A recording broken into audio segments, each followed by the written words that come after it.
इस वक्त मैं बहुत डरी हुई हूँ, बहुत ज़्यादा डरी भी हुई हूँ और खुश भी बहुत हूँ।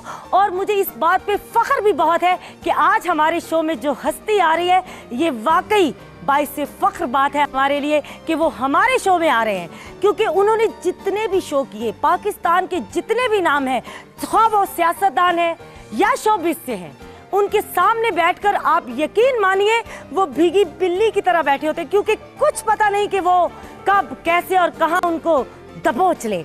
आज वो हमारे शो में आ रहे हैं, इसीलिए थोड़ी सी डरी हुई हूँ। और सबसे बड़ी बात उनकी बताती चलूं, जितने इस वक्त हमारी फील्ड में थिएटर में सुपरस्टार्स हैं, तमाम के तमाम उनके शागिर्द हैं। मैं तारुफ नहीं कराऊंगी, आप खुद देखिएगा कौन आ रहा है। देखिए प्लीज वेलकम। लड़का बदनाम हुआ, लड़का बदनाम हुआ, हसीना तेरे लिए लड़का बदनाम हुआ, हसीना तेरे लिए लड़का बदनाम हुआ, हसीना तेरे लिए, हसीना तेरे लिए, कट्टो तेरे लिए, हसीना तेरे लिए। सबसे पहले तो मैं आपको यहाँ बिठाऊंगी, लेकिन उसके बाद मैं आपसे इजाज़त भी लूँगी, क्योंकि आप मोस्ट सीनियर भी हैं और सबसे पहले मैंने काम भी आप ही के साथ शुरू किया, फिल्मों में भी, स्टेज पे भी, इसलिए मुझे पहले इजाज़त दीजिए। Thank you very much. बैठिए प्लीज़।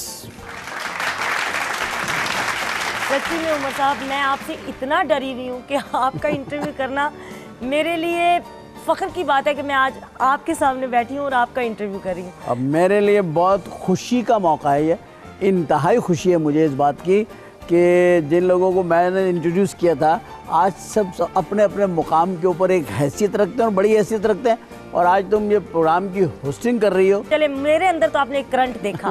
मैंने सुना है कि आपके अंदर बचपन से ही करंट थे। बड़ा करंट है जी वो। मैं तो किसी को मतलब खंबे की तरह था मैं।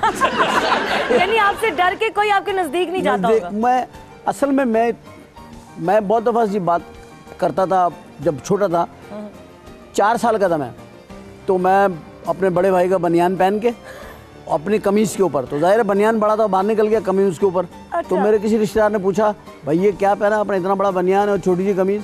मैंने कहा ये बनियान पहले पैदा हुआ था। यानी कि मेरा 4 साल का था मैं, आप बिलीव ये वो पंजाबी में कहते हैं ना कि जमदियां सूलां दे मुंह तिखे होंदे। वो मुंह तिखे होंगे ना, मैं तिखा मुंह था पहले। शुरू से ऐसा था मैं, बहुत फिट था मेरे में। स्कूल में सबसे बड़ी बात ये थी कि मैं जो स्पॉन्टेनियस हूँ, जो मुझे अल्लाह ने सलाहियत अता फरमाई है खुद ही बोलना जी, ये मैं स्कूल में भी जब मैं किताबें याद कर लेता था और छुट्टियाँ बहुत करता था, हर वक्त इसी कामों में रहता था, वो मुझे टीचर कहते थे तुम पढ़ते किस वक्त हो जो इतना अच्छा जवाब लिखते हो। अच्छा। क्योंकि मैं याद कर लेता था एक दफ़ा, किताब ख़त्म, फिर मैं उसको अपना बना के करता था सारा। ये मेरा उसूल रहा और आज भी मैं वही काम करता हूँ। और मेरे जितने बच्चे शागिर्द लड़के काम कर रहे हैं उन सबको भी मैंने 1 लाइन के ऊपर ड्रामा बनाना सिखाया है। और यही मेरी एक समझ लो, एक मुझे भी कोई एकेडमी नहीं मिली और ना कोई इंस्टीट्यूट मिला, और अलावा मोइन भाई के कोई ऐसा रैपर भी नहीं मिला। बिल्कुल। मोइन भाई एक आदमी थे, या फुरकान हैदर साहब हैं, जिन्होंने मेरी सारी मेरी वो एक मुझे गाइड किया। मोइन भाई मुझे बहुत सारी चीज़ें बताते रहते थे, क्योंकि मेरे से सीनियर भी थे, उम्र में भी बड़े थे और वैसे भी मकाम में भी बहुत बड़े थे, और अभी भी वो आला मकाम पे हैं। अच्छा, बकरा किस्सों पे ड्रामा ऐसा हुआ है, आपको शायद याद हो, हम एक शो करने गए थे इंग्लैंड जी।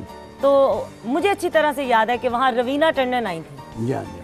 सिर्फ और सिर्फ वो एक शख्स को मिलने आई थी जिनका नाम है उमर शरीफ साहब। नहीं, वो वाकई में उधर उसमें ग्लासगो में, ठीक है। और उन्होंने आते ही आपसे कहा था कि भाई मैं आपकी बहुत बड़ी फैन हूँ, एक दफा सिर्फ हाथ मिला ले। तो बात ये कि काम हमारे पाकिस्तान में इतना अच्छा होता है, इतना अच्छा होता है कि आज भी अच्छा काम करे तो वहाँ के लोग भी पसंद करते हैं और आते हैं, देखना चाहते हैं। बल्कि आपको तो अच्छी तरह से याद होगा, माधुरी दीक्षित भी आपसे मिलने आई थी। जी, मेरे इंडिया में बहुत शागिर्द हैं।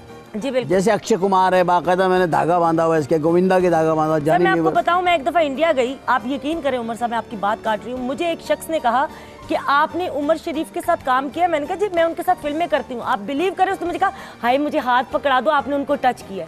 इस तरह वो आपसे प्यार करते हैं। वाकई में बहुत प्यार करते हैं वो लोग। और वो एक्चुअली देखिए मैं बताऊँ आपको, लेकिन हमारे लोगों ने भी मुझे कम प्यार नहीं ना दिया। मेरी नज़र में तो जितने मेरे फैंस हैं मैं सबका एहतराम करता हूँ और मेरा भी उनके लिए इतना ही प्यार है, मगर ये कौम जो मेरी कौम है ना, मुझे तो एक्चुअल बनाने वाले ये लोग हैं। इन्होंने मुझे बिल्कुल नीचे से हाथ पकड़ के उठाया, अल्लाह की मेहरबानियों से इन्होंने मुझे इज्जत दिया। इसलिए I love my country, I love my nation and I love my people. मुझे आपका एक वाकया बड़ा अच्छा याद है। आपको याद है कि एक ज़माने में सेट पे डबिंग होती थी, उर्दू भी और पंजाबी भी। तो फिल्म में आपकी कंटिन्यूटी थी, थू थू, वो आप ऐसे करते हैं थू थू तो आंख मारते हैं, उसके बाद आप फिक्रा बोलते हैं। तो ज़हूर हुसैन गिलानी साहब आपकी डबिंग कर रहे थे। जब हम लोग गिर गए, राय साहब, मैं, हम सब लोग हंस हंस के गिर गए। आप डबिंग कर रहे थे, उन्होंने कहा डबिंग उर्दू, तो आपने कहा थुया थुया। थू थू कर दो उमर साहब, तुसी इनू उर्दू जी भी कर दो। ज़हूर तो फिर ऐसे ही जालिम किस्म का आपने कहा फिर इसका तो थुया थुया ही हो सकता है।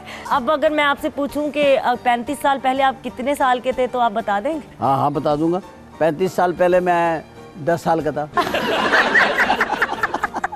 मैं 14 साल का था जब मैं इस लाइन में आया, 1974 में। अच्छा, माशाल्लाह माशाल्लाह। मैंने जो मतलब मेरा स्टार्ट ऐसा है कि मैं 14 साल की उम्र में मैं उस ड्रामे का राइटर डायरेक्टर एक्टर था। माशाल्लाह। आपको पता है कि उमर साहब राइटर भी हैं, डायरेक्टर भी हैं, बहुत से शोबों में काम कर रहे हैं। अभी तो मैंने इनसे ये भी पूछना है कि सुना है कुछ सियासत में भी कदम रख रहे हैं, लेकिन उससे पहले हम लेंगे एक यहाँ पे छोटी सी ब्रेक।